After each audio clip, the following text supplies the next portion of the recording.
Okay, we're going to go ahead and get started with panel 2. Welcome to those of you who are arriving. Welcome back to those who are at panel 1. So our first speaker on this panel is Professor Eric Jensen. Eric Jensen teaches and writes in the areas of public international law, criminal law, the law of armed conflict, international criminal law, and national security law at Brigham Young University Law School. His recent scholarship has appeared in the Texas, Temple, Houston, and Israel Law Reviews, as well as other prestigious legal journals. He is currently co-authoring a law school casebook on the law of armed conflict for Aspen Publishing. Prior to joining the BYU Law faculty in 2011, Professor Jensen taught at Fordham Law School and spent 20 years in the United States Army as both a cavalry officer and as a judge advocate. During his time as a judge advocate, Professor Jensen served in various positions, including the chief of the Army's International Law Branch. Professor Jensen received an LLM from Yale Law School, as well as an LLM from the Judge Advocate General School. He also has a JD from the University of Notre Dame, my alma mater, and a BA from Brigham Young University. Today, Professor Jensen will discuss international law doctrine of sovereignty and how it impacts the use of cyber tools. We also have Professor Scott Shackelford. He serves on the faculty of Indiana University, where he teaches cybersecurity, law and policy, sustainability, and international business law, among other courses, and is a senior fellow at the Center for Applied Cybersecurity Research. He has written more than 40 articles, essays, and book chapters that have been published in outlets such as the American Business Law Journal, Stanford Journal of International Law, Stanford Environmental Law Journal, and the Berkeley Journal of International Law. Professor Shackelford has also written op editorials on the topic of cybersecurity that have been published in the Huffington Post, Washington Times, and the San Francisco Chronicle. Both Professor Shackelford's academic work and teaching have been recognized with awards, including a Fulbright Award in Law, Notre Dame Institute for Advanced Study, Distinguished Fellowship, Academy of Legal Studies and Business Outstanding Paper Award, Stanford Law School Stephen Block Civil Liberties Award for writing on civil rights, Indiana University's Trustees Teaching Award for Excellence, Kelley School of Business Innovative Teaching Award, and finally, the Campus Sustainability Award for Teaching Excellence. Professor Shackelford earned his bachelor's degree summa cum laude from Indiana University, his PhD in International Relations from the University of Cambridge as a Rotary Ambassadorial Scholar, and his JD with academic and pro bono distinction from Stanford Law School. Professor Shackelford will be discussing how businesses and other bottom-up initiatives can promote cyber peace. Last but certainly not least, we have Dr. James Carafano. He is a leading expert in national security, defense affairs, and homeland security at the Heritage Foundation. Before assuming responsibility for Heritage's entire defense and foreign policy team in December of 2012, Dr. Carafano had served as Deputy Director of the Davis Institute, as well as Director of its Douglas and Sarah Allison Center for Foreign Policy Studies since 2009. Dr. Carafano is an adjunct professor at Georgetown University and has served as a visiting professor at National Defense University. Dr. Carafano joined Heritage in 2003. Before becoming a policy expert, he served 25 years in the Army. He rose to the rank of lieutenant colonel and served in Europe, Korea, and the United States. A graduate of West Point, Dr. Carafano also has a master's degree and PhD from Georgetown University and a master's degree in strategy from the U.S. Army War College. So we will begin with Professor Jensen. Get the PowerPoint up for you.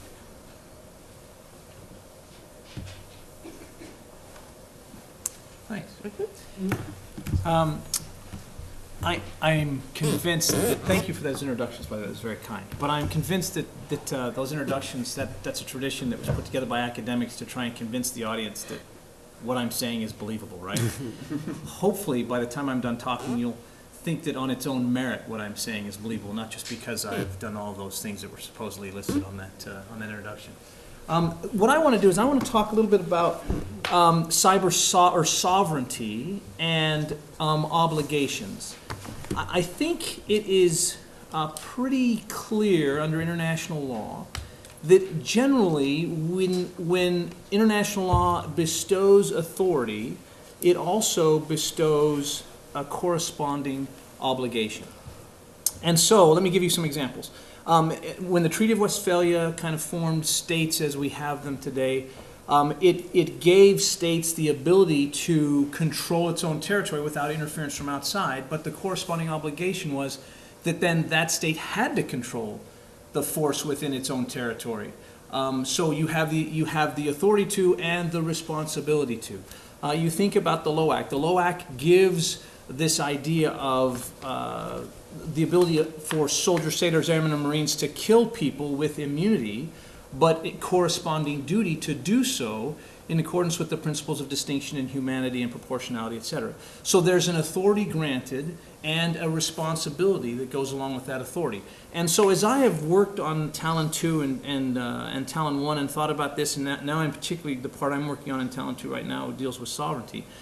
As I've been doing that, I've been thinking about sovereignty as an authorization, as an authority, I don't know, I wouldn't say necessarily that sovereignty is expressly given as an authority under international law, but there is authority because of the principle of sovereignty in international law, and how that is tied to obligations, and then how that equates into a cyber realm. So what I have for you today is five specific examples where I'll lay out the principle of sovereignty and then talk about how that applies in the cyber world, and then maybe try and give you what I think the corresponding duty or obligation is, and then maybe give you an example of how that would play out, and then as there are issues with that or holes or gaps that the cyber aspect of that may cause to be a bit different, I'll try and raise some of those as well. So let's start with this one.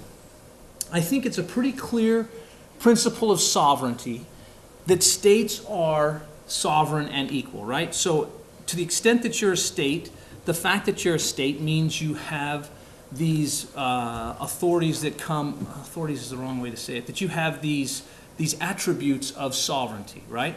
These attributes of sovereignty. And then with that is the assumption that every state that is a sovereign is equal under international law. So there's no one state that's more of a state than another state. There's no one state that exercises sovereignty more than some other state exercises sovereignty under law, right? We're all supposed to treat each other equally. So how does that apply to cyberspace? Well, what I think that means is that states have an equal right to be able to develop their cyber capabilities according to their own desires and resources, right? And that one state cannot, except as provided by international law, place limits on the ability of another state with respect to its cyber development capabilities. States can either bilaterally or multilaterally agree to collaborate on cyber activities or place limits or constraints on such development, but they can't do that without agreement upon one another. So what duty then corresponds, what cyber duty then corresponds to that principle of sovereignty? I think this is one of them, right? States then have an obligation to resolve, can you go back? I'm sorry, here we go. States must exercise their cyber operations with due regard for other states. Because states are sovereign, because they're equal, because they have the right to come up with their own, to develop their cyber capabilities according to their own desires and their own capabilities, they have to be then cognizant of the application or the development of their own cyber capabilities with respect to other states. They have to exercise due regard to the rights of other states as they develop their own sovereign capabilities, their own sovereign cyber capabilities. Let me give you an example. Assume a state wants to increase its cyber security. In an effort to do so, it decides to aggressively monitor cyber threats from across the World Wide Web, outside its own territory. By whatever means, we can talk about the technical means to do that. The state has the right to do so. The state has the right to do that so long as its activities do not violate the rights of other states. Now, we could drill down into that scenario and come up with lots of different issues and scenarios, but as a general rule, we can say that a state, when it's using its own cyber capabilities to accomplish its own desires, it has to do so with respect to the rights of other states, the sovereignty of other states. It has to do that, and the principle, the standard that we find in international law is the principle of due regard. Let me go to the next one. So here we have, again, states are sovereign and equal. This application of cyberspace, this particular way I want you to think about this application of cyberspace is this. Because all states are sovereign, they interact with each other as equals. Each state, regardless of the other state's cyber capabilities, has the same right to exercise sovereignty over its territory, etc., as any other state, right? So what does that mean? Well, that means that states have an obligation to resolve their cyber disputes peacefully. Now this, again, the law is pretty clear on this. If state A is using cyber means to harm state B, for example, and that action is endangering international peace and security, then both states have an obligation to resolve that cyber dispute peacefully. If, on the other hand, if state A is using cyber means to steal information from state B, and that theft of information is not endangering international peace and security, there is no obligation to resolve that cyber dispute at all. But if they decide to resolve that cyber dispute, then again they have to do so in a way that will be resolved peacefully. They have to resolve that dispute peacefully. Now, one issue with this is, of course, it's unclear how that applies to non-state actors. We've been talking a lot about that both yesterday and today. It's unresolved how that applies to non-state actors necessarily who are acting within a state's territory or under a state's control. All right, let's go on to principle number 2. So here the principle is that states exercise sovereignty over their territory and certain extraterritorial persons and things. And again, we've talked a little bit about this already in our prior discussions. How does that apply specifically to cyberspace? Well, a state has territorial jurisdiction over the cyber infrastructure within its territorial boundaries. A state also exercises jurisdiction over cyber infrastructure outside its geographic boundaries if it exercises exclusive control over that cyber infrastructure, i.e. cyber infrastructure on a state warship on the high seas. So because of that principle of sovereignty, it applies to a state's application of cyber capabilities. And then what is the corresponding duty and obligation? Well, the obligation here is the state has an obligation because it controls the cyber infrastructure within its sovereign territory. It has an obligation to not knowingly allow that cyber infrastructure to be used to cause transboundary harm to some other state. So that's the cyber obligation. Now let me give you an example of that. If state A knows that its infrastructure is being used to cause transboundary harm to state B, then state A has an obligation to stop that harm. There's an emerging norm. I don't know that I can say this is quite a norm yet, but there's an emerging norm that state A, in order to effectively carry out this duty, has an obligation to monitor its cyber infrastructure and take proactive measures to prevent that harm from emanating from cyber infrastructure within state A. Now, you heard Mike Schmidt talk about that last night, how he thinks that, I was very happy to hear him say that, how he thinks that this might be an emerging norm as well, and that eventually that's where the law will go. I think that's where the law is pointing us. I don't know that I could say with confidence that that's the law now, this obligation to monitor and prevent. But I clearly think, particularly in this area of cyber, that that's where we're going. And I think that almost follows from this obligation and its application in the cyber realm. Now, what are some issues with that? I think there's some pretty important issues. For example, if there is this duty to monitor and prevent, if it exists, what does that mean to human rights, or in this context of the United States, to constitutional rights? And I'll come back to that in just a minute. We also have to consider what that means for the rights of transit states, right? If you have this obligation and you're a transit state and the harm is just transiting you, I think we still have to wrestle with what that means to transit states. And again, Professor Schmidt talked a little bit about that yesterday.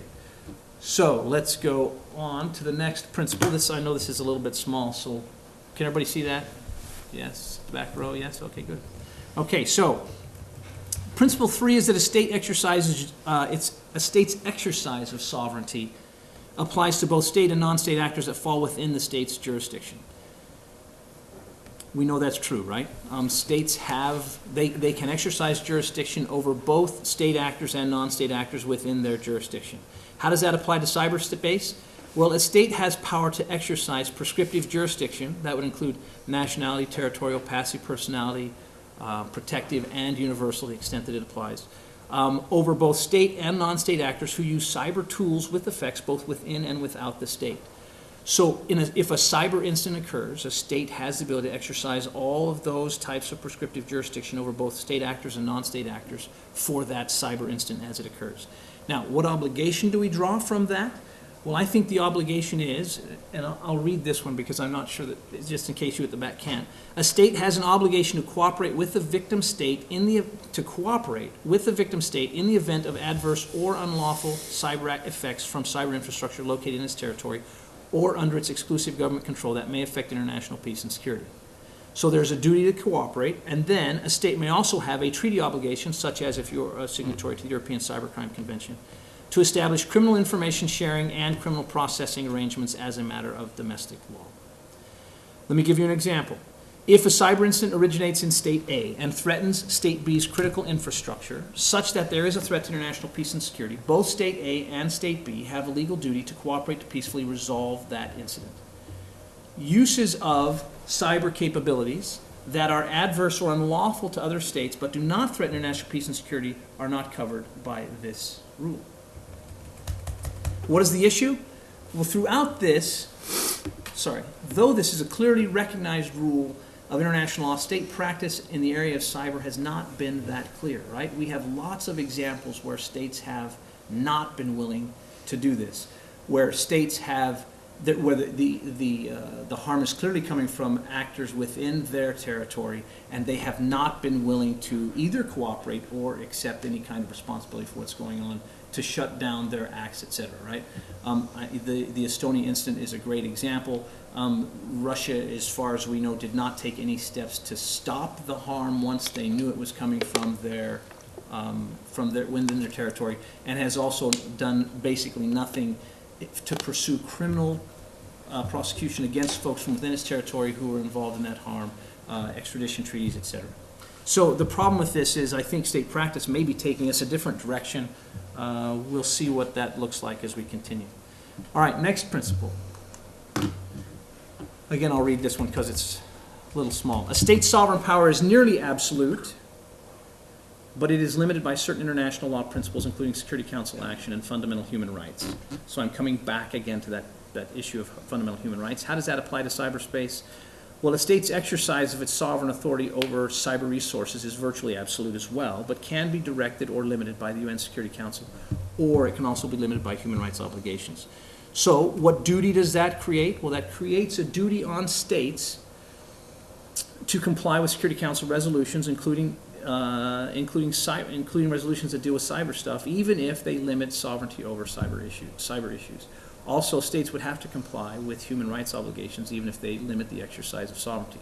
Let me give you an example. Assume State A contracts for the use of cyber capabilities from State C. Assume further that State A is using cyber means to incite human rights abuses in State B through the cyber infrastructure provided by State C. If the Security Council ordered State C to stop allowing State A to use its cyber infrastructure, State C would have to comply with that order by the United States Security Council, by the United Nations Security Council, even though it would seem to affect their own sovereign use of their cyber infrastructure. Now, what issue remains from that? This emerging duty to monitor and prevent, again, that we talked about briefly above. You can see the potential impact for that on human rights of citizens within a state. When I talk about this, I often get the China scenario thrown at me. Nothing personal against China, but the idea that if we give a state like China, who is already accused of limiting the internet, limiting people's access to the internet, limiting citizens' right to the internet, if you now tell them they have a duty to monitor and prevent, well, then they may use that to literally monitor and prevent all kinds of things that aren't tied directly to the issues of preventing transboundary harm from within their borders. So that, I think, is an issue. And of course, it would be an issue. I mean, it's not like there's no controversy about the NSA and our monitoring networks in the United States, right? Clearly some issues there as well. All right, so those are those are kind of the principles that I wanted to lay out. I think I could go on with a number more, but I'll save those for Q&A maybe. But the point I guess I want to make, and hopefully have made through these examples, is that when you have sovereignty clearly grants authority, but it also comes with corresponding obligations.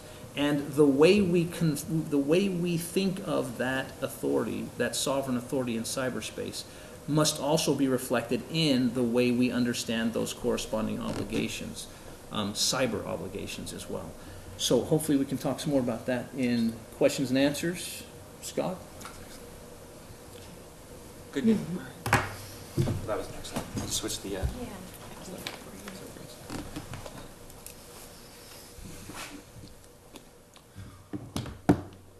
Well, great. Good morning, everybody. Morning. Hey. It's an honor and a privilege to be here. I wanted to thank Meredith Weaver, all of the TILJ editors and staff for putting on this wonderful event. It's a fantastic opportunity and a great conversation that we've already begun. Thank you so much. Just a quick word of context, so you all, I've been in Texas today, I'm going to say y'all know where I'm coming from with this topic. I got interested in researching about cybersecurity back in the dark ages, back in 2007, right? The year the iPhone came out. That was also the year of the cyber riot in Estonia that Professor Schmidt talked about the other day. That got me interested in the role the public and private sectors can play in managing cyber attacks under international law. God help me, it got me so interested that I decided to write a book on the topic that I've been working on since late 2010. I was supposed to be due out right around Christmas. It would have been a huge stocking stuffer, I have no doubt. It's now due out right around April, May. It's tentatively called Managing Cyber Attacks Under International Law, Business and Relations in Search of Cyber Peace. And it's that idea of cyber peace that ties the book together. And I'll say a little bit more about what I think that might look like and how we may be able to get there. The lion's share of the book is living below that armed attack threshold that Professor Schmidt was talking about yesterday. I'm not a law of war guy. I know a little bit, just enough to get me in trouble, right? So what I'll be talking about today is way below that. In particular, stuff to jump off on the reasonableness discussion a little bit that we had earlier. Is there a cybersecurity duty of care emerging, right? What's the role of businesses in promoting human rights and spreading cybersecurity best practices, informing policymakers, such as the NIST framework that came out here in the States just last month, right? How is that impacting what other jurisdictions, other regions are approaching this topic, like the EU? So I'll say a few words about that, and also, for that matter, the role of bilateral investment treaties, especially helping to protect trade secrets, right? So this is just a quick rundown. It's obviously a very short time that we have together, but I'll be happy to revisit some of this stuff during Q&A. I'll say just a few words about the cyber threat, particularly against the public, more in the private sector, since we haven't talked as much about that so far. Then we'll pivot to give you guys a little bit of a global dimension, tying in some of the internet governance debates, because it's really hard to divorce what's going on in cybersecurity from internet governance, right? Those are really interrelated, especially at this point. So I'll say a few words about that and some of the benefits and drawbacks of conceptualizing this from the top down and from the bottom up, right? I will say from the outset that I don't think these bottom-up initiatives are necessarily a replacement. For example, for a new treaty, that'd be great. Politically, it's unlikely, but I think maybe these can help move the ball forward, to use a basketball analogy, now that we're in March, right, toward creating a more global culture of cybersecurity. So with that, let's dive in. The other speakers have already done a great job of laying out the cyber threat that we're facing, so I'm not going to belabor a lot of this. I'll just say a few words about some of the trends that we're seeing. First off, these things aren't new, right? Cyber attacks have been around for a long time. The first reported hack was on November 2nd, 1988, when a Cornell graduate student infected MIT's network with the first logic bomb. That guy's now a professor at MIT, as well as a dot-com millionaire. So things didn't work out too poorly for the world's first cyber attacker, right? Allegedly, states have been using versions of these attacks even longer, right? So there's this episode, I'm sure many of you are familiar with it, of June 1982, when Soviet spies allegedly stole software from a Canadian company that had been laced with a CIA-sponsored logic bomb. The Soviets installed it in this pipeline in eastern Siberia. The result, reportedly, was the most monumental non-nuclear explosion and fire ever seen from space. That was more than 30 years ago. Right? So this stuff has been going on for a while. What's different now is how quickly these attacks are proliferating in numbers, sophistication, and severity, and the fact that they're targeting companies and countries alike, right? We've all seen the headlines. They're filled with really alarming reports day in, day out. It's easy to lose perspective as a result of that, and practitioners aren't immune either. Jim Lewis at the Center for Strategic and International Studies, for example, has said, we have a faith-based approach to cybersecurity, and that we pray every night nothing bad will happen. At this point, I think it's unfortunately pretty accurate of kind of where we're headed. There's different ways to conceptualize this issue. Most of the popular ones are breaking it down by category, right? So we've been talking a lot about cyber war. I won't belabor that anymore, except to note that something that was mentioned yesterday of the really core role that the private sector does play in this. For example, the fact that they manage over 90% of the critical infrastructure in the states.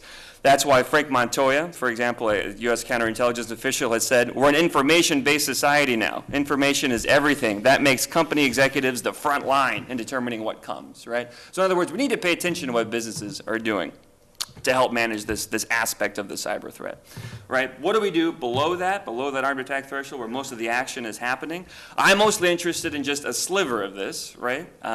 to talk about cybercrime just briefly, for example, there's many varieties of it. I'm looking particularly at trade secrets theft right now. Why am I doing that?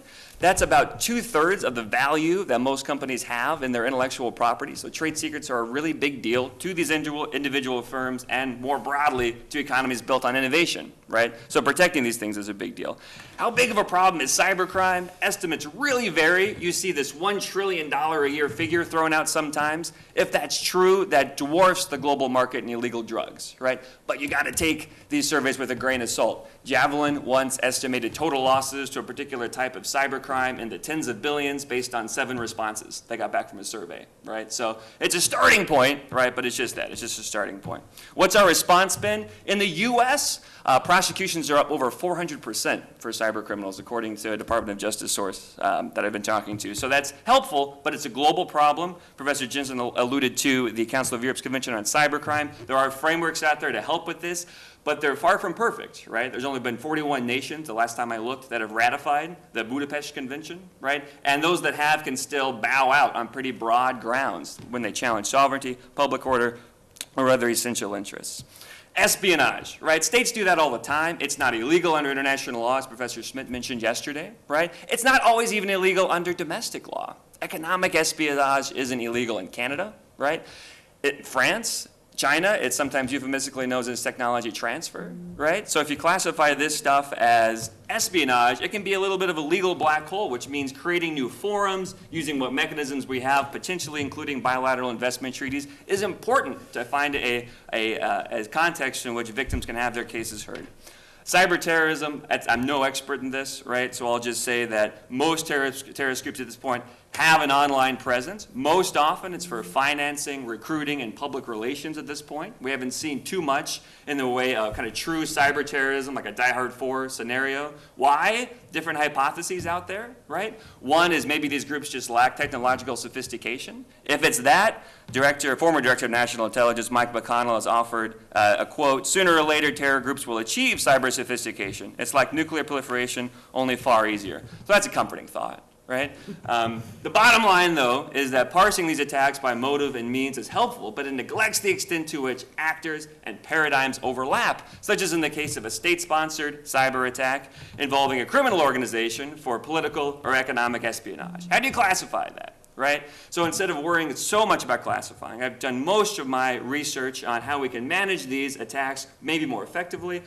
For example, from the bottom up, toward building this idea of cyber peace. What do I mean by cyber peace, right? I first came across this concept a couple years ago in an International Telecommunication Union report put out by the World Federation of Scientists. They liken cyber peace to a wholesome state of tranquility, the absence of disorder or disturbance and violence. It sounds awesome, right? Let's do that. That's cyber peace. I thought it sounded great. Unlikely, I think, to say the least. So I put this question to different folks I was interviewing for the book. I got back from some great responses. Michael Dubose, who used to be the head of the Department of Justice Cybercrime Division, said, "Cyber peace to me would be an entire weekend without my BlackBerry going off." Right, which I like a little bit more. This was a few years ago. They were using BlackBerries at that point. So cyber peace to me as well isn't the absence of attacks or exploitations. Great, not going to happen. That could be an idea you could liken to negative cyber peace. Instead, I'm trying to figure out what a positive cyber peace might look like that, for example, respects human rights, spreads internet access along with cybersecurity best practices, and strengthens governance mechanisms such as by fostering multi-stakeholder collaboration, right? The idea is that even if we can't stop cyber attacks, we can certainly manage them more effectively, such as by taking a networked and distributed approach to a networked and distributed problem, in the words of Robert Nacky, right? So how do we get there? There's a lot of different frameworks that we could use. One I've spent a little bit of time looking at is this idea of polycentric governance, right? This was an idea that was largely developed by Professor Eleanor Ostrom. Some of you might remember was the first woman to win the Nobel Prize in Economics a couple of years ago, partly for her work on polycentric governance, right? Now, complicated idea. It's been applied mostly in local settings. Toward the end of her career, she was working on applying this framework to global issues like climate change. I'm trying to apply some of that same analysis to the cybersecurity context. To grossly oversimplify, it's this notion that we need to start small, start local, but start somewhere in addressing these global problems. There's some value toward innovation and experimentation from the bottom up, but it's important to be cognizant of the drawbacks, like fragmentation, right? Like the negatives that come with this lack of a defined hierarchy, right? Even as it provides the space for innovation. And we see this fragmentation happening in lots of different ways, including state responses to cyber attacks, right? In the internet governance context in particular.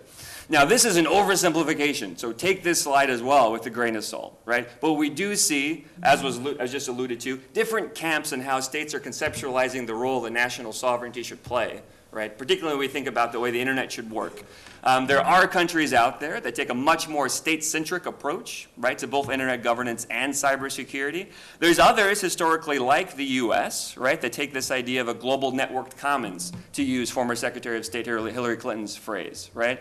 Is it a global commons? Is it an extension of national territory? Is it a bit of both? There's been some folks who've done work, Joseph Nye, for example, has talked about it as an imperfect commons or a pseudo-commons. Others have talked about it that way. What does that mean for policy? It's a big deal because, as Professor Jack Goldsmith has said, the internet will look the way powerful states want it to look, right? So how do powerful states want this to look? We see a divergence in the camps. This is a map of, some of you might be familiar with this one, the World Conference in International Telecommunications. That was held back in December 2012. The countries are in black are the countries that signed on to this. The countries in red are the countries that didn't. It was controversial, which is rare in these meetings, because this agreement included some non-binding language about the role that national governments should play in internet governance, right? This was pre-Snowden. This map will look different today, right, than it does now, which is interesting because as we're looking ahead here in just another month, we got a major meeting in Brazil, right, coming up that could, who knows, this has happened before, it could reshape the way we think about internet governance, particularly because not only are emerging markets like Brazil pushing for a change, but also some of the I group, right, ICANN, Internet Corporation for Assigned Names and Numbers, these guys are also pushing for a change to globalized structures. So we'll see. One important point, though, is that even within these groups, right, there's not a lot of overlap. So this is a chart that Cisco came out with of trying to define cyberspace. And even within that group that you'd think maybe is the Internet Freedom Group, like the Five Eyes, right, some of our closest allies, there's not necessarily a lot of overlap with how we're even writing, at least, about what cyberspace is, right, which makes reaching agreement and building international law that much more difficult, but also that much more important, right? So international law, of course, is critical. No nation is an island in cyberspace here. I think there is a growing consensus, and I'm sure is a nearly universal sentiment in the room, that yes, definitely IHL should apply, especially above the armed attack threshold there. What do we do about the other 99%? Some have argued that we need a new treaty, right? Professor Ona Hathaway says we need a treaty that does two things: defines the armed attack threshold, right, of when IHL is activated, and then below that threshold, provide a framework for robust international cooperation in evidence collection and criminal prosecution, right? Other proposals are way more ambitious and include stuff like cyber espionage. Good luck, right? But still, you know, it's important to have a lay of the land. Regardless of the political difficulties, there's going to be a verification, of course, attribution issues that we would need to address, and as well, whether we want to really regulate code in that way. What impact is that going to have on innovation, for example? Right? So, and putting the idea of a treaty to one side, but it's an important one that I think maybe the next panel might return to a little bit. What else is there that we can draw from? There's a lot there, right? I'm only going to mention just two areas. One, bilateral investment treaties that I talked about a little bit already. If you're not familiar, there's a network of more than 3,000 of these treaties around the world, right? Really important. They cover the huge range of industry sectors and business activities. Some argue they're also starting to cover trade secrets, right? So one article that's forthcoming now, I think this one's the American Business Law Journal, that we're working on is looking the U.S.-China BIT negotiations as a case study and looking to see what role really could these treaties have in promoting cybersecurity by safeguarding trade secrets? There's big imperfections. Something called the national security exception can be in play, right? But still, it can help. It could help. As it says at the bottom there, it's a patchwork, but maybe it could lead us into a more productive direction, right? Particularly when you couple it with an investigation of the role of businesses here and helping to define these best practices that are in turn informing what national policymakers are doing. And then maybe down the road, that could help inform norms, right? And even custom way down the road. So there's a lot there. There's a lot of cybersecurity best practices that are emerging, all the way from securing supply chains, being mindful of the extended enterprise. This is important. Businesses, public sectors aren't doing this all that well, right? Microsoft did a study of PC production lines in Asia and found malware being installed on the PC production lines themselves before these computers ever even leave the factory, right? So we got a long way to go to improve that, all the way to what users can do. We can do better passwords than 1, 2, 3, 4, 5, 6. You know we can. Don't use public Wi-Fi as much as you possibly can. If you do use it, Google onion routing. Use that, all right? Make it more difficult for the person next to you at Starbucks to look at what you're looking at, all right? And don't pick up the free flash drives as much as possible, especially on your next trip to China, but also elsewhere. It's just not worth it. Just not worth it at the end of the day, all right? The next level up, there's other kind of organizational cybersecurity best practices to be mindful of. These are the ones that are really informing that NIST framework that I mentioned, that I'll say more about in just a second. Another article that's forthcoming now is how businesses can promote cyber peace, which deals with these ideas of corporate social responsibility. How norm entrepreneurs, market leaders, right? Think of the Microsofts of the world, but also pretty cool boutique firms as well, are spreading things like the secure development lifecycle that are really kind of raising the standard, maybe a standard of care, right, within particular industries, which can then spread out into economies potentially. So this is driving what we're doing in the States, in part, right? Not a lot has happened in Congress for a while. I know it's shocking to hear with regard to cybersecurity, right? Which means that mostly this has been an executive undertaking.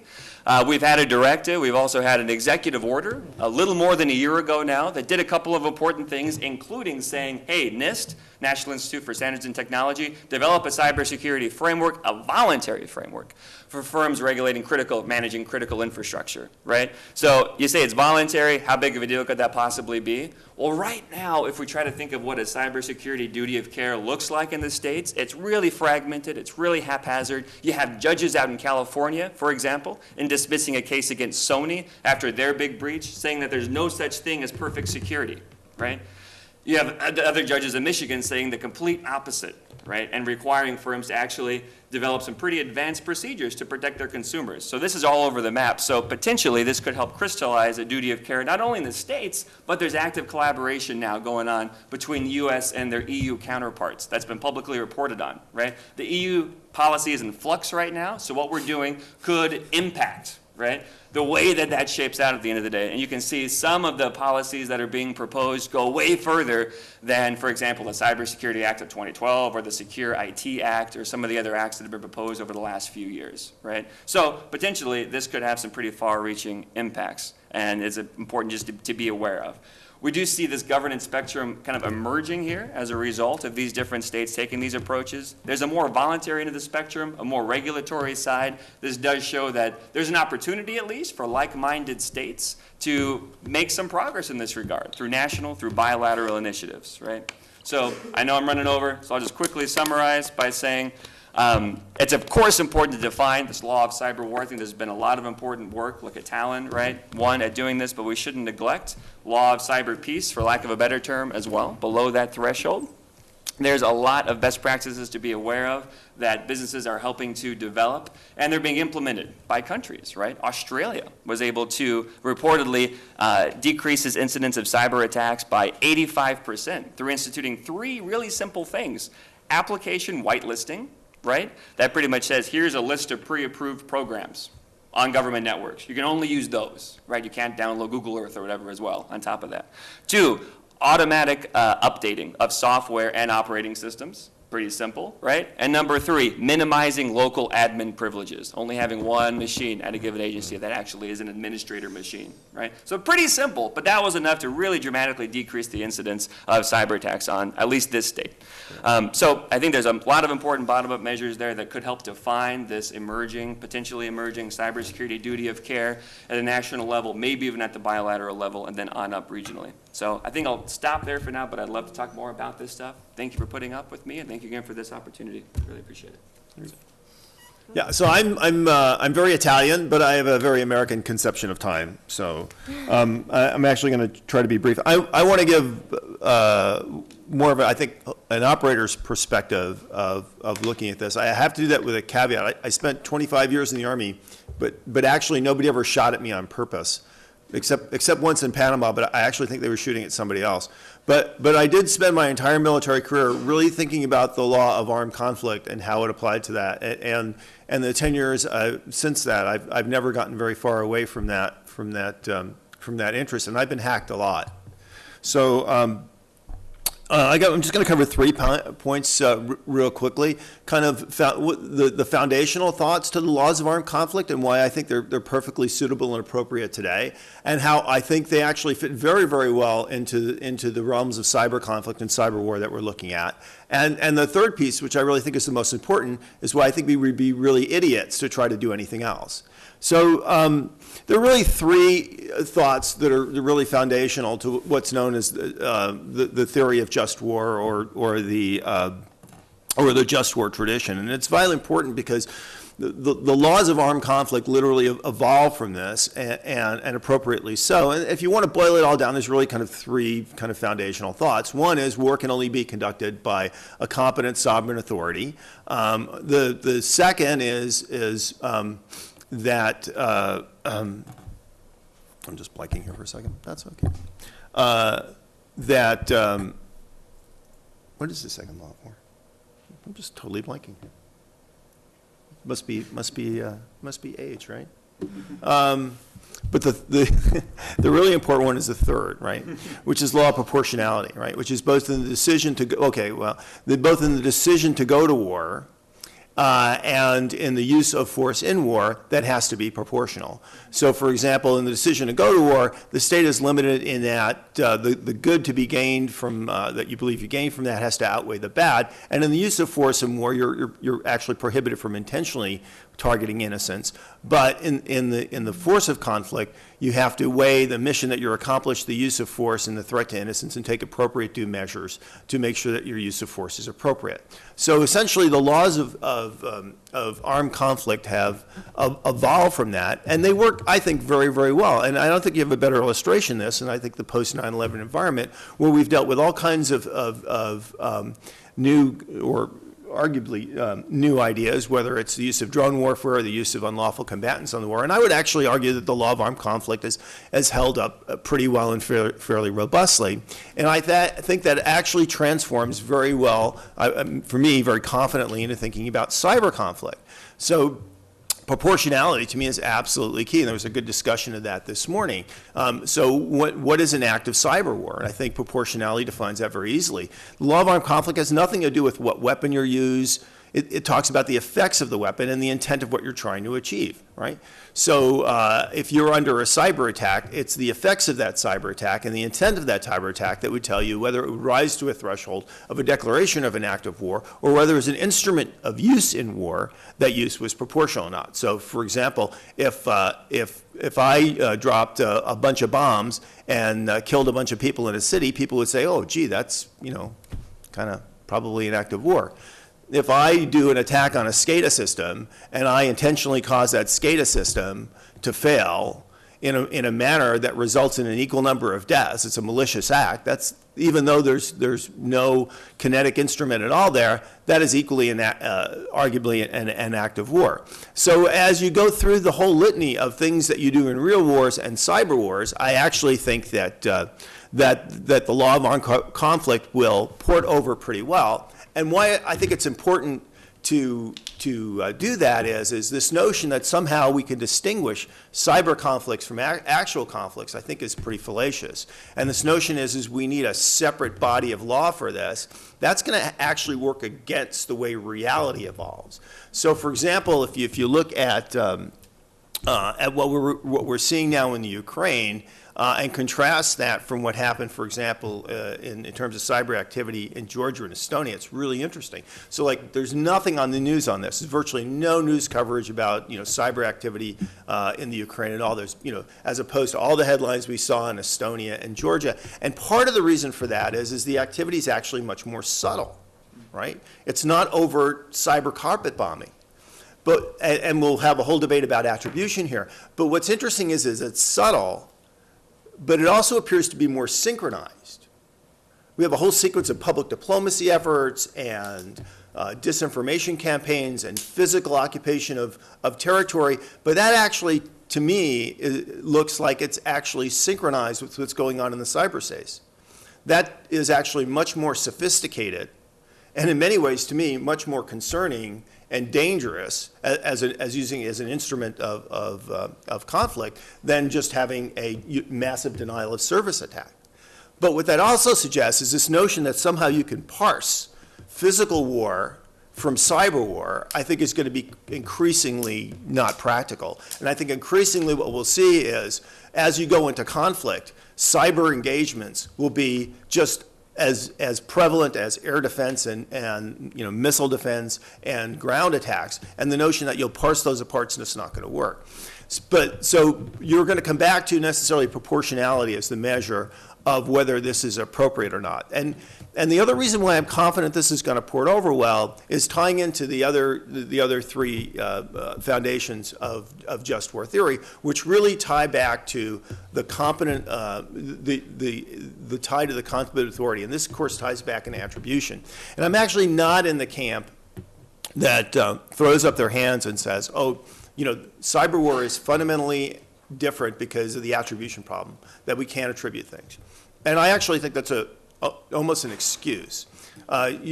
Just in the technical sense, for example, if you look at what some groups have done with very limited resources and very modest technologies and things about tracking down GhostNet, for example, or investigating the cyber war in Estonia and the attacks in Georgia, people have achieved some fairly remarkable things in terms to getting to a level of attribution. And these aren't even states bringing to bear all the resources of states, or even bringing to better the most cutting-edge technology. I think oftentimes the issue of attribution is in malicious cyber activity is just not worth it.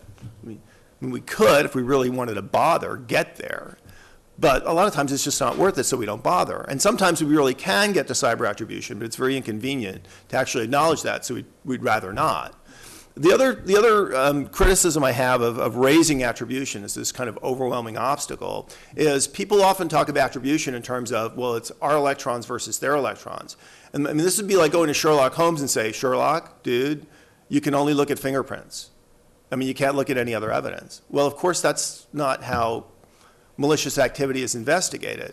So when you look at trying to attribute a cyber attack and it rises to a level of armed conflict or a level of national security or national interest, you're going to use all the ints. We got mass int, UMINT, IGINT, whatever. And all those together are going to provide a much more fulsome way to look at attribution. So actually the key thing to attribution actually may not come in anything you see in the software or whatever. It might come from some UMINT source, which identifies somebody actually saying, well, I did that, right? Like somebody bugging, Chris Christie's phone or something, I don't know. So where do we go from here? Right, so if the foundation of armed conflict is suitable for the law of armed warfare, and if the law of armed warfare is, I think, generally suitable for addressing issues of armed conflict,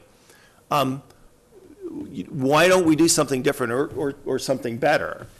And I have three concerns why I think it's really kind of a bad idea. The first really deals with the issue of lawfare, which is becoming an increasingly prevalent instrument of foreign policy. So the way lawfare works is if I don't like your policies, right, and I can't win the war of ideas, what I do is argue that your policy is not just wrong, it's illegal or illegitimate, right? So it's transforming essentially a political argument or a geopolitical argument into a legal argument. Of course, that people have always done that. I mean, that's as old as law. But in the age in which we live in and in the proliferation of mass communication and cyber networks and the various groups of international and national institutions that you have to raise legal arguments, lawfare is just a much, much more powerful instrument than it's ever been before. So one of the challenges you have is every time you go back and you start tweaking laws, you open up the potential to open up a new front, in a sense, in ways of people turning the law to use against you. So that has to, I think, to be done with great care and great due diligence. And when you think about that in the context of cyber activity, where there's nothing that's more pervasive in everything that humans do today other than cyber activity, the notion of opening up new avenues you think of defense. We talked about, for example, the issue of protect people in cyberspace, and then that becomes an instrument of censorship. I think we have to be very, very careful about that. The second problem I think we have is, if you go back to the just war theory, the just war tradition, it's essentially a Western tradition. I mean, it got implanted basically in international law in the world because the West was kind of on top and we did it, right? Arguably, the West isn't necessarily telling the world what to do today. And we have when you look at an institution like the United Nations, for example, and you look at the breadth of ideological and beliefs and interests, it's very, very difficult to say what would replace that if we opened up to just rewriting the basic foundation of how we do that. And I'm in the camp that, you know, I'm happy with what I got, and I ain't willing much to change that. So the third and last reason why I'm reticent to reopen this is because if it is reopened, the effort will be for international institutions, international organizations to say, increasingly we have to play a more dominant, powerful role in determining what's fair and legitimate. Well, why I'm worried about that is we see this trend of international organizations to want to have more authority and responsibility, but they're not getting commensurate resources and power to actually implement them. So that's that creates kind of a dangerous construct where the people that are in charge don't have the policemen and the armies. And so they create constructs which are very, very difficult for them to enforce, or they're increasingly having power which isn't accountable to anyone other than themselves. So I think the Law of the Sea Treaty, I would argue, is a good example of not a good direction to go. So those who aren't familiar with the UN Convention on the Law of the Sea basically codified traditional international maritime law. Okay, well, that's cool, right? But what did it actually add to it? I would argue nothing. But what it did is it created new layers of bureaucracy and new layers of authority and new responsibility and even new resources, because under the UN Convention on the Law of the Sea, states actually have to turn royalties over to the UN for certain activities, which the UN would then disperse to benefit the countries which don't have access to the sea, because that's only fair. So if you had a massive international convention, what you would see is, you know, tending to give power and authority to people who are not necessarily in the best place to actually guarantee the freedom and security and safety on the internet. So I have grave concerns about rewriting the international structure. And I actually thought, just to finish up, I actually liked the first panel. And the reason why I really so like the first panel is those were norms and conventions moving forward in a sense in the existing construct which we have, which I think, and I thought there was a lot of good, productive work there that demonstrate that we can do this with the laws and the structures and the norms that we have today. And I would argue to do that rather than kind of go off in a new direction and try to create new mechanisms just because we have a new technology. Because if we're going to rewrite the rules every time we have a new technology, the way that the pace of technological innovation is going, we're going to be doing that an awful lot. So thank you. Thank you very much. So now if any of you would like to respond to something the other one said, create a small discussion, and then we'll open it up for a more broad Q&A after that. I agree. Yeah, no, as do I. For what it's worth, at least, you know, most of my recent research in this area has been in the domestic context. A lot of the most recent work has been looking along the lines of outcome-based rather than prescriptive regulation, right? So where do you want to go and innovate to get there, rather than saying, here's how you have to get there to help get around the fact that technology is changing so rapidly, right? And maybe the NIST framework is an example of how that could play out. Internationally, how that works is a whole different kettle of fish, though, right? Yeah. Yeah, so I want to alibi for my senior moment. So I just remembered the second law of the second, which is, number one is that states only, the competent sovereign authority can declare war. The second is that they can only go to war for the right reasons. And then the third is in the decision to go to war and in war, they have to be proportional. So please don't tell my plebe West Point history instructor I forgot this second part of that way. Okay, well, we'll go ahead and open it up to questions if anyone has anything they'd like to ask.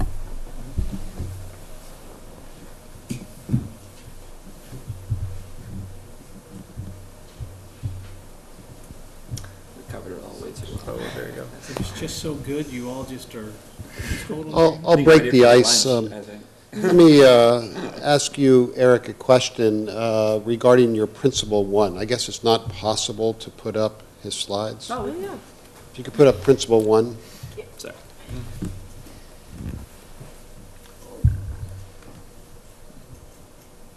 So I have two breakouts of principle one. Is it the due regard one that you don't like, is my guess?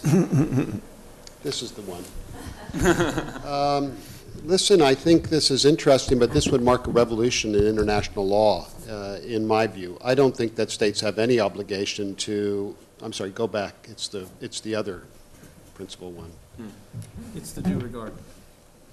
That's exactly right. So you know what's coming. I do. Listen, this is revolutionary, but this has nothing to do with international law, Eric. States have no duty under international law to pay attention to the rights of other states. Their obligation is not to breach legal obligations owed to other states.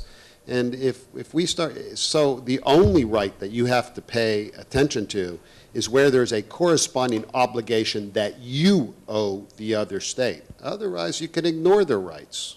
Ignore their rights, absolutely. So I disagree with you. But I'm anxious to hear your response because, of course, this will be critical to our work. So this is in a very favorable context. And then I just had one comment for Dr. Carafano. I have to tell you, as a law of war guy, I'm very nervous any time someone starts talking about just war theory, because just war theory is an interesting historical event or theory, but it really, and it to some extent provided the basis for the law of war, the law of armed conflict. But the law of armed conflict has moved beyond that. And I wanted to make one particular, I agree with, by the way, your conclusion, absolutely. I have exactly the same view. I applaud you for coming to the conclusion you came to. But I just wanted to make one point because we're in a law school, the finest law school in America. And I wanted to make one point with regard to proportionality. Although it's accurate that the just war theory says proportionality is sort of a cost-benefit analysis, look at the good versus the bad, that's not the law. The law of proportionality, pursuant to Article 51 in customary international law, says I may not engage in operations in self-defense that are more than necessary to effectively defend myself. And that's very, very important in cyberspace, that distinction. Because if I'm going to engage in a defensive operation in cyberspace, it may very well be necessary to respond in a way that's dramatically more severe than the operation that was conducted against me. So long as the operation rises to the level of an armed attack under Article 51, I may respond. And I can do as much as necessary, even if it's grossly disproportionate in the just war sense to the other state, if that's what's necessary to do effectively defend myself. So. Okay, so you and I have had at least some discussion on this, and we know we disagree on this issue. I think that the due regard as a obligation for states to take toward the rights of other states is a little more well-founded than you might allow it to be. It starts, of course, in treaty obligations. There are lots of treaty obligations which talk about how you have to treat, you have to act with due regard toward the rights of other states. It's a treaty obligation, okay, that's my point. I'm with you. It's an obligation as a matter of law. But then it comes down to, there are a number of ICJ cases, Gabchikov and Najimaru is one that broadens that due regard obligation to beyond specific treaty obligations and treats it as a matter of customary international law. Now, up until now, I agree that most of these have taken place in the area of the environment, the area of natural resources, and in armed conflict. But I think that it's, you probably would have been more happy had I said it's an emerging norm, although you may not even give it credit for that. But I think it's at the point now where I cannot find a single ICJ case that has not supported that, but I can find several ICJ cases that do support that idea. And so in the absence of any adverse discussion on this due regard as a general responsibility from states to other states, I think there has to be an argument that it's what's owed. I could not disagree with you. I could not disagree with you. You should listen, write a book like Scott. Don't. Because this is a novel concept. The concept of that, although state aid owes absolutely no legal obligation set forth in treaty or customary law, that I'm still stopped in taking an action because somehow it affects some right that has no relation to me whatsoever. This is revolutionary. I mean, it's very interesting. And I don't disagree that it represents lex ferenda. And maybe even it's emerging lex lata. As a principle of law, extant law, you've got to be kidding me. So now you, And, we don't agree entirely. now you have an insight on what Talon 2 is like. Yeah. And then Mike and I will argue for a long time, then Sean will step in and say, you're both crazy, show me in the law where that is, this is outrageous. And I say this only because I respect you so. I mean, I respect your knowledge of the law. This is dangerous stuff. So, So- I mean, I don't want to monopolize the conversation, but if I can just come back to you. So if the ICJ says that that there is this general norm, I mean, if you'll allow that it exists as a treaty norm, right? There's absolutely an obligation to prevent transboundary harm, et cetera, et cetera, et cetera. Right.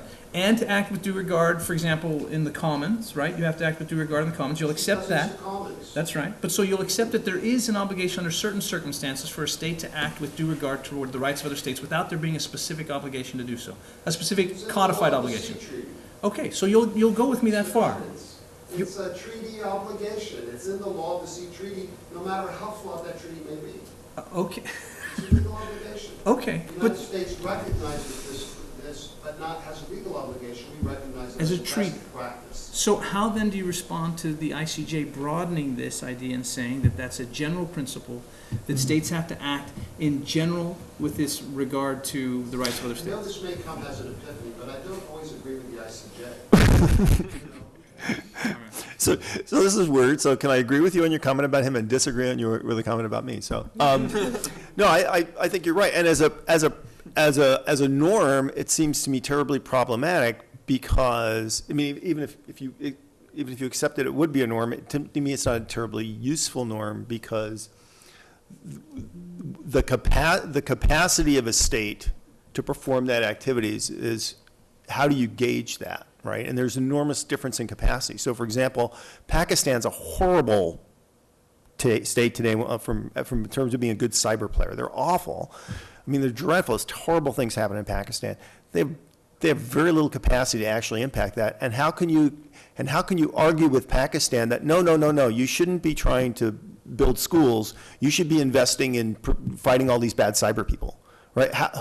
That, in a sense, seems to me to compromise a sovereign decision. So it's not practical. And I'm not sure it's necessary because it's not like we don't have a long track record on this. I mean, what is the difference between a state's responsibility as a cyber actor and the contractual obligations they make with other states in terms of doing, for example, financial activities? So like we have the FIATF to fight illicit financial transactions. It's a voluntary thing that a state is entering into to, hey, this is what I'm willing to pitch in to do due diligence. So I don't see the need for the norm because we've actually operationalized this in many different sectors. And I don't know why we just wouldn't operationalize this in the same way in the cyber sector that we do in others. So I disagree that it's true, but I more fundamentally disagree that it's necessary. I do, on the second thing, I do think that the current law of armed conflict fits under the just war tradition and in the concept of proportionality, because in the tradition, when the just war theory doesn't necessarily say it's an eye for an eye and a tooth for a tooth, right? So I mean, so the limits of what you can do with force are actually pretty broad. So yeah, you throw a rock at me and I beat the hell out of you with 47 baseball bats. That doesn't necessarily mean it's not proportional, because the key variables are there are you intentionally trying to harm innocents? And if you're not, are you using force for the just purpose to accomplish a legitimate mission? And are you doing reasonable measures to make sure innocents aren't harmed in the use of that? So I think the law of armed conflict evolved fairly nicely under that concept. And so I'm maybe, but I don't think it's a big distinction there, because the way proportionality has involved in the law of armed conflict, I think, has been actually pretty robust and healthy. It's an important distinction, James, and the reason is, I'll use the example of Afghanistan. I lived in Europe during most of the Afghanistan time, and of course I was the local target. Worked for Department of Defense, but I was in France, Italy, etc. Why did they always attack us? They always attacked us based upon that articulation of the principle of proportionality. And the argument went like this: X number of people were killed on 9/11. You engaged in a war based upon the law of self-defense in Afghanistan. And more civilians, innocents. Right. The innocents. Right. More civilians were killed in the operations in Afghanistan than were killed on 9/11, and Yeah. therefore you violated the blah, blah, blah, blah, blah. And my answer was, yeah, listen, I'm not a priest. Okay, I've got a priest. I'm not a priest. Yeah. I don't know if that's ethical or not, but I know that's not unlawful. Right. Because that was what was necessary in order for us to effectively defend ourselves. Right. Whether it was ethical, I don't know, that's someone else. Yeah, so I mean, things that bother me is like, you know, for example, I mean, we got like redefining what is an innocent, right? So we had this conversation at a conference on drones. It says, well, you know, an innocent ought to be if somebody's not actually involved in an armed conflict activity, that would be classified as an innocent. Well, I said, whoa, then everybody in Al-Qaeda is now a cook, right?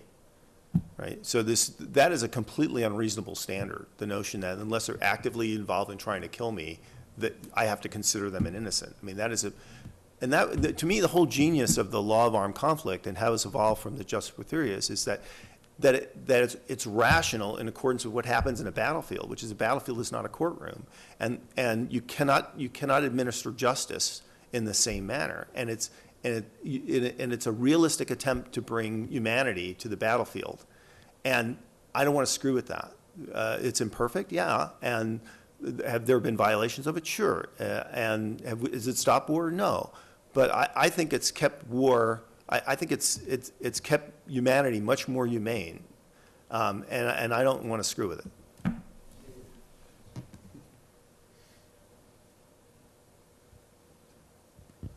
So both Scott's presentation and Eric and his answer to Mike's question have raised the idea of whether we should consider cyberspace to be a commons, or some part of it is a commons, or it's a pseudo-commons.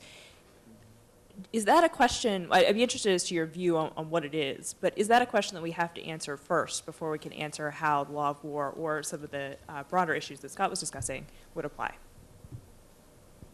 I've already said something. You start. Oh, okay. Well, so my PhD was on pretty much sustainable development in the global commons, right? So I first approached this to, hey, look at how big the global commons is, right? There's growing support, I think it's fair to say, for conceptualizing cyberspace as some type of commons. There's even been U.S. Department of Defense reports and State Department reports that talk about cyberspace as a global commons as recently as 2005, right?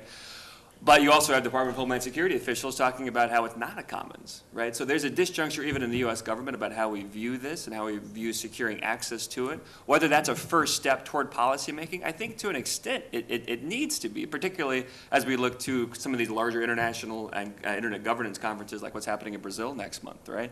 If it is the main push for why we should globalize internet governance, and for you guys who don't know, right now the domain name system is pretty much run by a nonprofit in California who has a contract from the Department of Commerce, right? The main push for globalizing that is because the idea is it's some type of global commons, right? So that other countries besides just ultimately the U.S. should have some say in how this space works. So I think you see it lurking in the background. What you don't see are some of the legal concepts that grew up in response to equity, promoting equity in other areas of the global commons really being applied to cyberspace, right? So it was kind of obliquely mentioned, this idea of the common heritage of mankind concept. That's there in the law of the sea. It's there in some aspects of outer space laws and the treaties, right? Really has not been discussed, for example, in atmospheric governance or cyberspace, right? So I think these principles are helping to inform this discussion, but I think there are, cyberspace is so unique in so many ways that I think these ideas and discussions of sovereignty are really, vital as something to engage with off the bat, but you might want to have something to agree or disagree with that. Well, so I've heard Mike say, and the same thing happened to me, that one of the things that has been very clear to us as we have done Talon 1 and Talon 2 is that cyberspace, I will argue in just a second that I think it can be, to consider it as a commons can be useful in one specific area. But generally, it's not a commons in the sense that every piece of cyber pipeline, every server, every somebody, everything except maybe in very few instances of undersea cables, sits on someone's sovereign territory. And so to say that cyberspace is a commons, there is still a legal regime that deals with every server and every piece of pipe and everything else that carries this stuff along, including undersea cables. There's good law about that as well.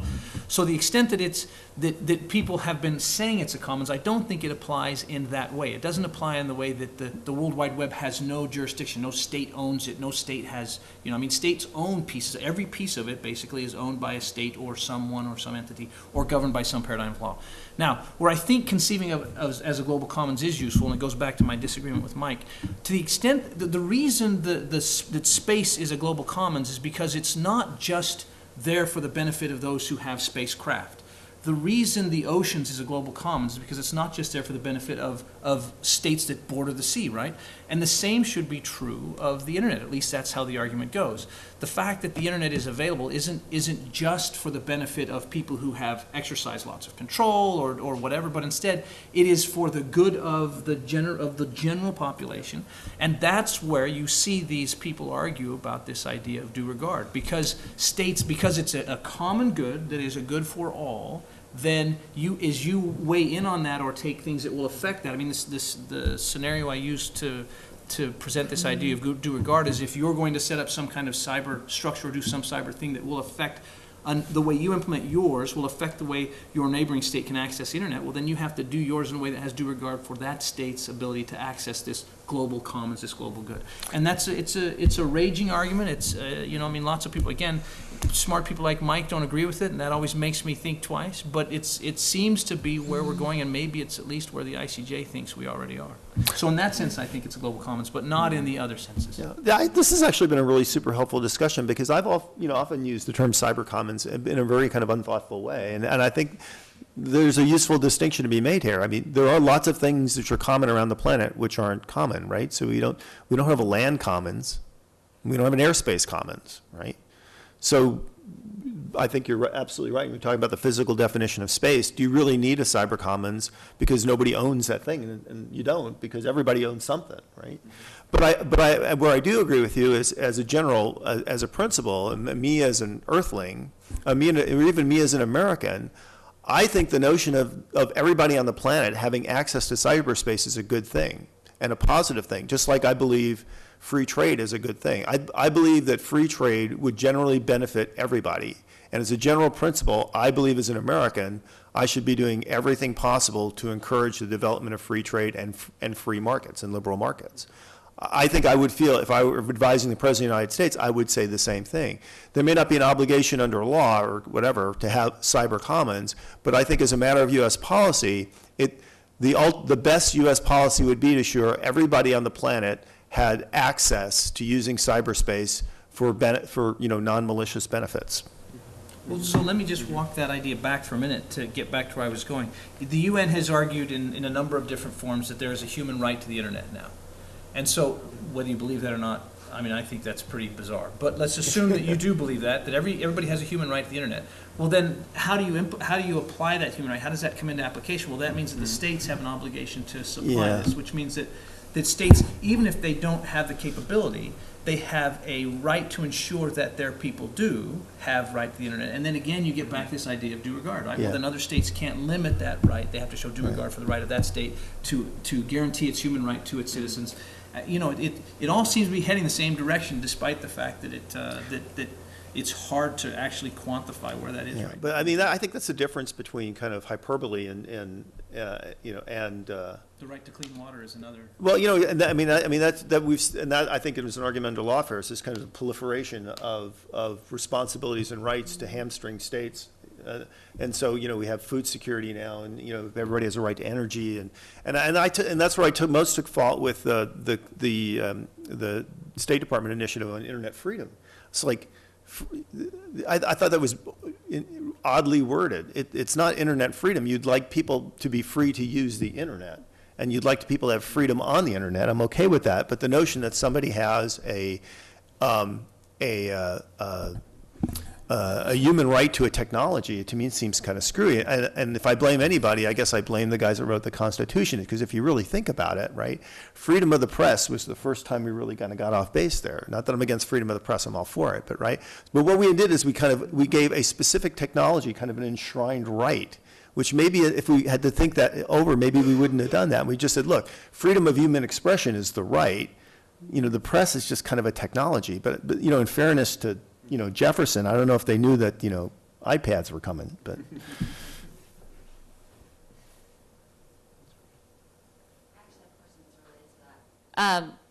So how do you balance that right to, even if it's access to the internet or access to use the internet in however you want to, with this trend in monitoring and preventing cyber attacks? And then what is the role of the private sector in that? Because Scott, you mentioned that private sectors are supportive of these human rights.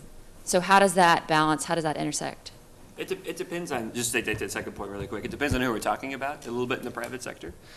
So for example, Vint Cerf wrote an op-ed, and I think it was the Wall Street Journal, talking about this idea of internet access being a human right, and he had the exact same point, right? That it's not a human right in itself, it's a means toward expressing, human rights. So yeah, I think you're right, there are elements, there are companies that are trying to spread this idea, for example, of internet access. Take Google again as an example. They have a new project called Project Shield that's come out, right, to help human rights groups circumvent censorship, right, and to spread this idea of kind of a free, open internet. So you do have kind of market leaders there, but whether that's kind of filtering out more broadly, I think it just really depends still on the context in which we're talking about. Silicon Valley is one thing, right, but if we're talking about, Chinese internet companies, it could be something really different, yeah. I think the fact that someone may abuse their right, their duty to monitor and prevent does not mean the duty does not exist.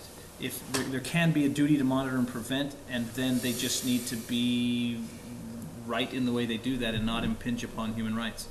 So the fact that it may lead to obvious human rights abuses, the fact that it has the potential to do so, does not disavow the duty. It just means that the duty has to be policed. Mm.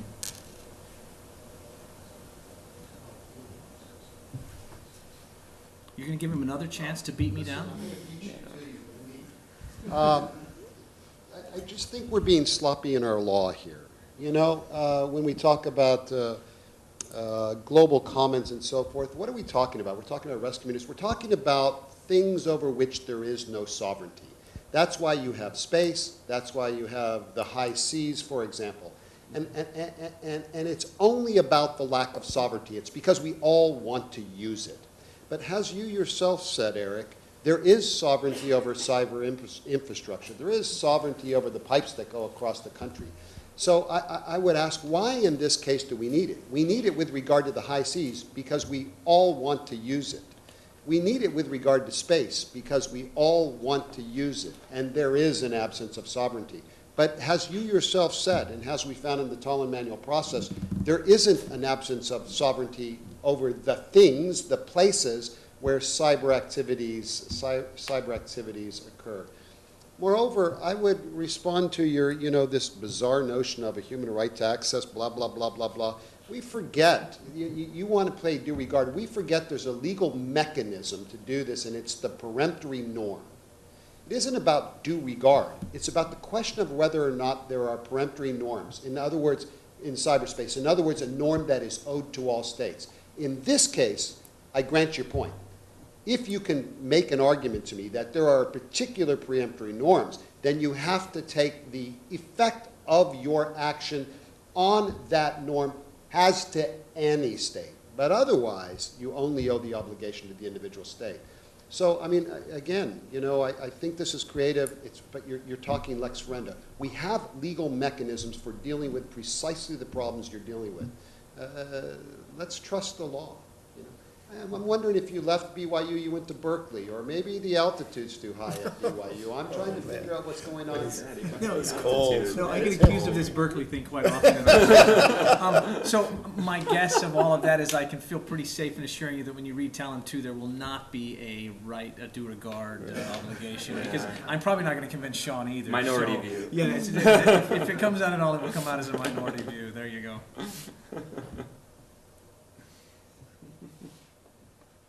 So I had a question going back to sovereignty and the global commons. It seems like we're talking about two different things here. One is the cyber infrastructure, which we do have sovereignty over and is very clear, and you can quantify it and you can hold it and you can manipulate it. But it seems like the global commons is something apart from that, and it exists. I mean, the reason why I guess the law of the sea or space is the space is global commons is because we want to use it. It seems like the same is true for this global commons of the internet or cyberspace or whatever we want to call it. But that seems to be the global common good that's valued, and it's completely separate from the servers that form it. Does that? Yeah, I like the free, I actually like the free market or the liberal market analogy is a good example, right? So you don't have a human right to a free market, right? And you want free markets because you believe that if everybody is connected and they can operate freely, it's beneficial to you. So there's a benefit in there. So it's a choice that you make as opposed to, something. So I think that it's really kind of mixing apples and oranges. Okay, the commons are about nobody owns them, therefore they're held in common. This notion of we all should have access, that's a choice that we have made because we think that we can best benefit by all having access to this. I'll just add one quick thing to that. I totally agree. If we look at other areas of the global commons, like the sea, like the oceans, one trend that we're seeing right now is gradually increasing national enclosure of these spaces. The vast majority of mineral resources, even fish at this point, are under the control of these coastal states, right? So what was once the deep seabed, you can kind of see it narrowing a little bit because, for example, all these valuable minerals, right? So if we see this enclosure trend happening in these other areas of the global commons, and we're using cyberspace as an analogy, maybe similar things are happening, like in the internet context, right? We do see national regulation, censorship that's been well documented. This seems to be, if not already high, on the increase in different areas, right? So maybe there are some lessons to be learned, even if they're not as directly applicable, right, from what these other areas have experienced, the kind of flux that they're in right now, and applying that to thinking about internet governance as well. There's also an element of geostrategy here. I mean, there are basically two different philosophies if you're thinking about global strategy. One is a sense, kind of traditional mercantilism, which is the way to have absolute security and benefits and growth is to have my part of the world and wall it off from everybody else. I control my part of the world, therefore I'm best off. And the kind of the polar opposite of that is the notion is the best way to ensure your security and benefit is to have as much access as possible.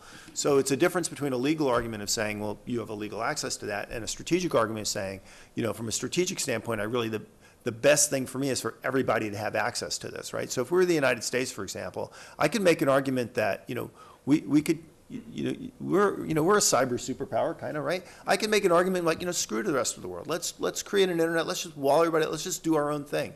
I can make an argument for that. We might survive. But the converse argument of that is you know what? Maybe I'm actually I have the best security, the best economic potential, and the best potential for freedom by actually opening it up and letting everybody come in that wants. Maybe I get more security that way. So for example, one of the benefits that you get that way is, and I think we see this with China, if everybody is dependent on the internet, right? Then who has the motivation to say, as the first act of war, let's take down the internet? So for example, at the outbreak of World War I, right? The British, the first thing the British did is they cut all the cables and they isolated Germany from the rest of the world because they could do that, right? If you have an infrastructure, from a German perspective, what they should have wanted is everybody being dependent on global communications. So the first thing that couldn't happen when the war started out is somebody could cut me off from everybody else in the world. So there's a strategic argument of why global access is maybe from your standpoint ought to be a good thing. I guess to briefly follow up for Professor Jensen, it seems that, I guess what I was getting at is there's a limit to the control that can be exercised over the cyber infrastructure. And even within domestically, you could cut it all off.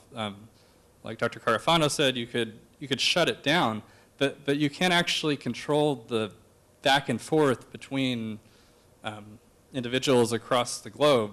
And so it seems like that, it's hard to argue that all these principles that arise from that sovereignty, it seems like if the sovereignty is going to matter, it's going to have to apply to that global commons, which doesn't exist. It's not electrons, it's the product of the electrons. Does that make sense? I'm not sure. Give it to me one more time. I'm trying to. So in my mind, I see the World Wide Web or the internet, it's something completely separate from the servers. It's the information, it's the exchanges. And I have a hard time understanding how sovereignty can be exercised over that. And it seems like that's what's essential for the principles here.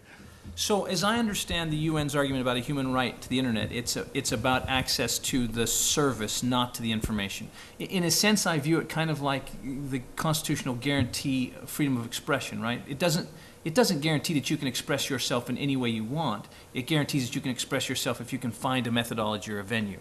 So in that sense, I don't think that it's the informational access that is what the UN's talking about, and not how I conceive of this either.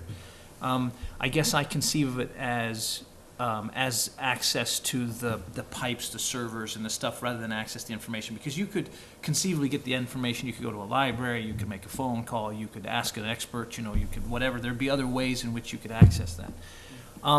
Let me try and contrast this issue, though, with two scenarios, and one of them is based off what's yours. Nobody would argue that, let's say there's state A and state B, and state A is, big, and there's a company right here on the very east edge of state A that wants to hook into state B and get access that way. No one, I think, would deny that state B does not have the ability to say, no, you can't hook onto my pipe. Right? I mean, I think we would all say that state B has the sovereign ability to say, no, you can't hook onto my pipe. But think about it then this way. Let's say instead that state B is the only portal for state A, right, to get any internet access. And instead of cutting them off, what state B does is they design their system such that every time a message comes in that's going into state B, it goes in some kind of freeze zone or some kind of loop where it is somehow either stripped of certain things or slowed down or whatever. Somehow it's interfered with. Now, we might get into the doctrine of interference, or it might be considered transboundary harm, but I guess the question would be, from my scenario, because the state designed their infrastructure to do that to the other state, is that not showing due regard for the rights of the state? Therefore, would state B be not upholding its duty of due regard to the other state? So, again, I see Mike does not. So my scenario didn't convince you? Right. So from a practical standpoint, you would point out that there are states that are actually pretty good at exercising maximalist sovereignty on cyberspace, and like China, North Korea, and Iran. I mean, so it's not like if you want to create you wall your state off. Maybe you can't do that completely in the world in which you live, but you can actually do a really good job of that if you really want to, right? I mean, that's, I think, not arguable. Well, and I think in practice we have some examples of where that kind of stuff has happened, right? So. Yeah. There's actually a legal answer. I mean, I know this is a law school to your question. The legal answer is that one of the elements of sovereignty is the exercise of jurisdiction, the right of a state to regulate. So a state can exercise sovereignty over information and so forth, but it does so through the exercise of its right to regulate that particular content. So we have to distinguish sovereignty, which plays out in the context of control over stuff, from jurisdiction, which has to do with control over activities and regulating activities and content and so forth. So sovereignty does. There isn't a place that sovereignty doesn't touch. And in your example, I know you want to think of it as communications, but what do you really want to do? What you really want to do is use the server, and use the server next to you. What you really want to do is use stuff. I know you think of it in terms of I want to correspond, I want to communicate, et cetera, et cetera, et cetera.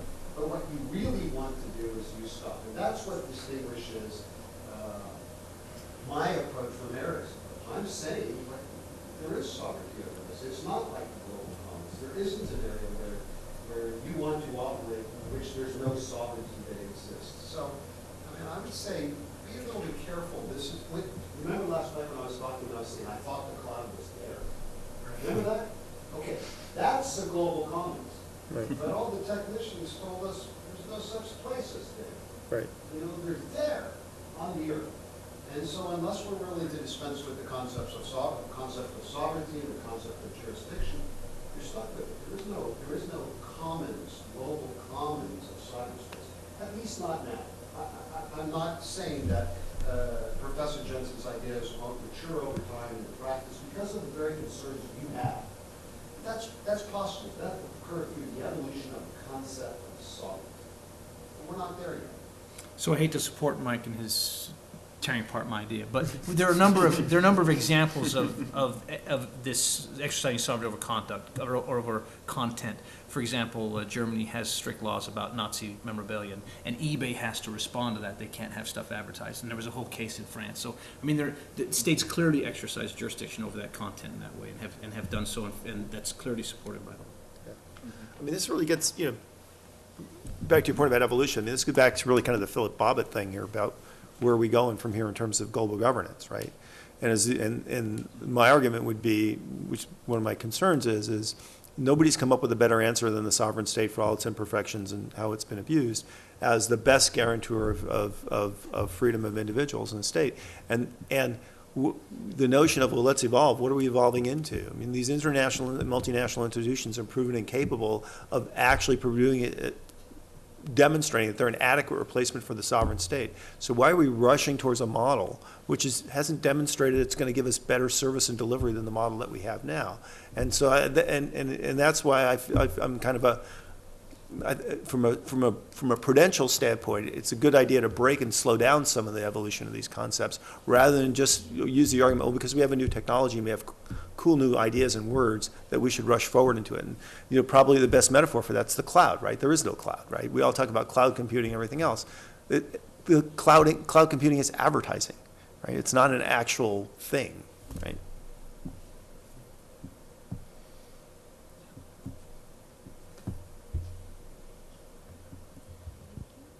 Hi. So my question is it shifts gears and kind of just goes to a more broader thinking on prevention of cyber attacks sort of things, because I wrote a paper last spring on biosecurity and concerns of, what the U.S. government should be doing about biosecurity on the international realm, that sort of thing. And one of the questions that I kind of came across in even doing my research in general that I think the law can kind of have a difficulty thinking of is effectiveness, where is the government really the appropriate body to be dealing with trying to prevent this sort of phenomenon of biosecurity attacks, or in this case, cybersecurity attacks?